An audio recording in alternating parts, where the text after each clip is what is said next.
একটা ভয়ঙ্কর হাদিস বলেছেন। এই হাদিসটা যতবার পড়ি থরথর করে আত্মাটা কাঁপে। কিয়ামতের দিন আল্লাহ তাআলা অনেক শহীদকে বলবেন তুমি জাহান্নামে যাবে। সে বলবে আল্লাহ আমি জাহান্নামে যাব, আমি তো রক্ত দিয়েছি তোমার জন্য, লিইলাই কালিমাতিল্লাহ, আমার দেহের তাজা রক্ত দিয়ে আমি শহীদ হয়েছি, জানাজা ছাড়া আমার দাফন হয়েছে, আমি তো জান্নাতে যাব। আল্লাহ বলবে না, তুমি শহীদ হয়েছো এই কারণে যে লোকজন তোমাকে বীর বলবে, বীর বাহাদুর। তো দুনিয়াতে তো তোমারে বাহাদুর বলছে, তো তোমারে বিশাল যোদ্ধা ছিল, বাহাদুর ছিল, খেতাব তো তুমি পেয়েছো, আমার কাছে কিছু নেই, জাহান্নামে যাও, go to the hell fire. অনেক দানশীলকে আল্লাহ বলবে জাহান্নামে যাও। সে বলবে আল্লাহ আমি জাহান্নামে যাব, আমি তো মসজিদ, মাদ্রাসা, এতিমখানা, বৃদ্ধাশ্রম এমন কিছু নাই যে বাকি রাখছি, শত শত মসজিদ আমি করেছি, আমি কেন জাহান্নামে যাব? আল্লাহ বলবে না, তুমি দান করেছিলে এজন্য যে লোকজন তোমারে দানশীল বলবে, দানবীর বলবে, আদেম তাই বলবে, ওটা তো তোমাকে বলা হয়েছে, জাহান্নামে যাও, আমার কাছে কি চাও, go to the hell fire. সেদিন আল্লাহ তাআলা অনেক আলেমকে ডাকবেন, অনেক দাঈদেরকে ডাকবেন, অনেক দুআত ইলাল্লাহদের তিনি ডাকবেন।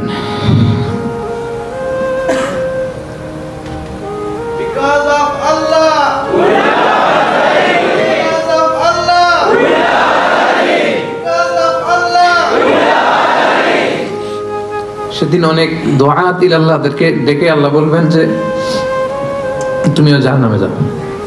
সে বলবে আল্লাহ কেন? আমি মানুষকে কোরআন শিখিয়েছি, আমি মানুষকে হাদিস শিখিয়েছি,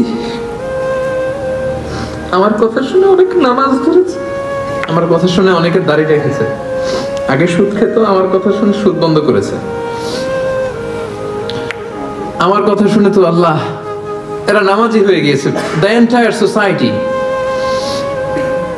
সুদ বন্ধ করেছে, নামাজ ধরেছে, তারা ফরজ যাকাত দিত, আল্লাহ আমি কেন জাহান্নামে যাব? আল্লাহ বলবেন তুমি এই দাওয়াতি কাজ করেছো, লোকজন তোমাকে বড় আলেম বলবে, লোকজন তোমাকে বড় সেলিব্রিটি বলবে, লোকজন তোমার নামে তাকবীর দিবে, তোমাকে বড় আলেম বলবে, বড় দাঈ বলবে। এটা তো বলা হতো তোমাকে দুনিয়াতে, আল্লামা বলে ডাকা হতো তোমাকে, বাহরুল উলুম বলা হতো তোমাকে, জ্ঞানের সাগর, অনেক বড় দাঈ, অনেক বড় সেলিব্রিটি তোমাকে বলা হতো এই দুনিয়াতে। তো যা চেয়েছো তা তো পেয়েছো, আমার কাছে কি চাও? আমার কাছে তোমার জন্য কিছু নাই, go to the hell fire, তুমিও জাহান্নামে যাও। আল্লাহ ওইরকম আলেম হওয়া থেকে আমাদেরকে তুমি বাঁচাও, ওইরকম দাঈ হওয়া থেকে তুমি আমাদেরকে বাঁচাও। আল্লাহ লোক দেখানো মানসিকতা, এই শখ থেকে আল্লাহ তুমি আমাদেরকে হেফাজত করো। তাহলে 4 নম্বর যে রোগ আমরা চিনে ফেলছি না, এটার নাম কি? রিয়া।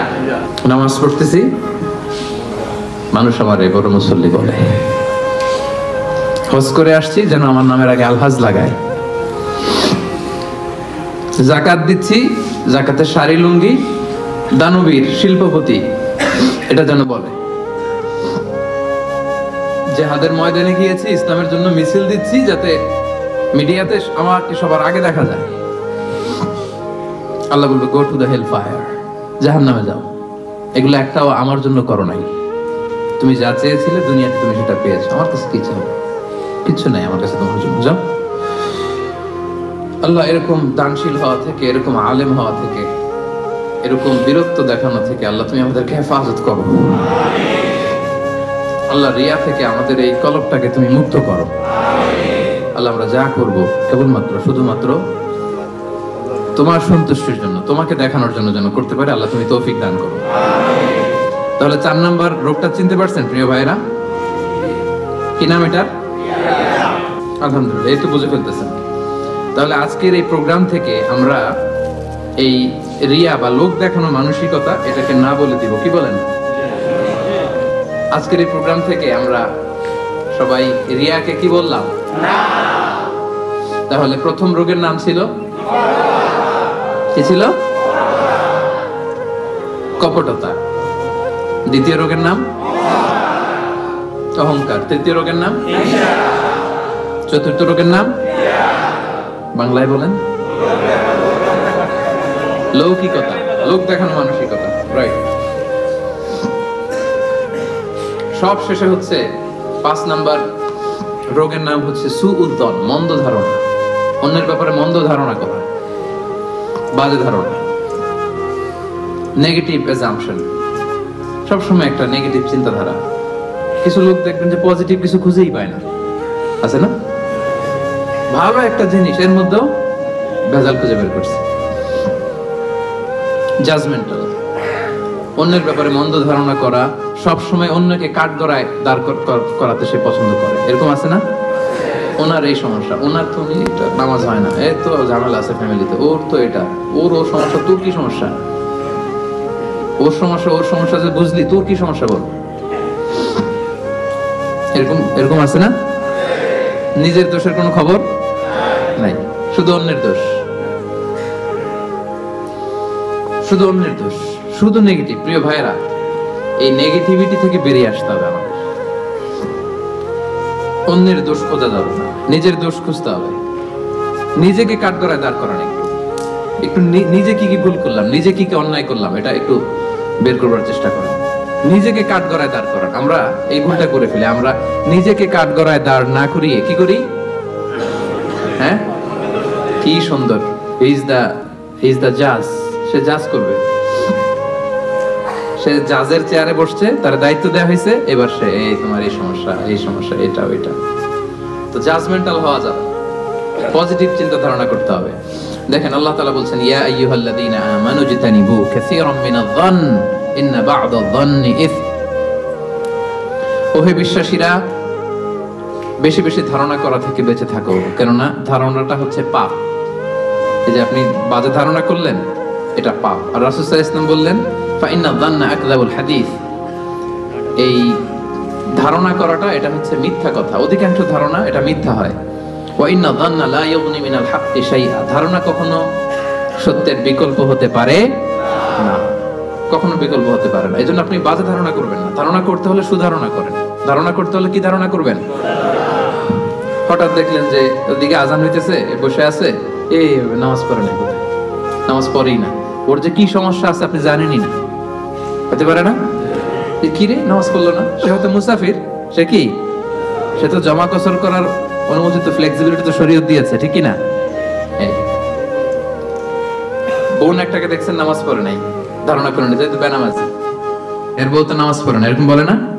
হয়তো মেনস্ট্রুয়েশনাল পিরিয়ড চলছে, তার পিরিয়ডের কারণে তো সে নামাজ পড়তে পারবে না। আপনার বন্ধুকে দেখলেন বোরকা পরা এক মহিলার সাথে যাচ্ছে, দিক দিয়ে একটা মেয়ের সাথে, ইয়াং বোরকা পরা, এই তো বাজে ধারণা শুরু, মামাই তো একেবারে কাজ করে ফেলাইছে। হ্যাঁ, বলে না এরকম? মামাই তো একেবারে কাজ বানাই দিচ্ছে। আল্লাহু আকবার। এই যে আপনি ধারণা করলেন, আপনার গুনার পাল্লাটা ভারী করলেন। এই মেয়েটা তার আপন বোন হতে পারে কি পারে না? আসতে বললেন যে পারে কি পারে না? তার আপন ভাগ্নি হতে পারে কি পারে না? এই যে আপনি মন্দ ধারণা করছেন, মানে যাই দেখি আমরা খালি চোখে, এটা কিন্তু সব বাস্তবতা না। Something could be strange behind the scene. এর বিপরীতে এমন কিছু আছে, ওটা আমি জানি না হিস্ট্রিটা। এজন্য আপনি সুধারণা করবেন। কি করবেন? সব সময় সুধারণা করবেন। এই মন্দ ধারণা, বাজে ধারণা, অনেকে এরকম কিছু দেখলেই, বিয়ে করার পরে একটা ঘড়ি হাতে দেখলেই এটা বোধহয় যৌতুক দিছে, বোধহয় পুলিশ অফিসার একটা গাড়ি কিনছে বা ফ্ল্যাট কিনছে, এই তো ঘুষের টাকা দিয়ে বানায় ফেলছে। পুলিশ অফিসার মানেই কি সবাই ঘুষ খায়?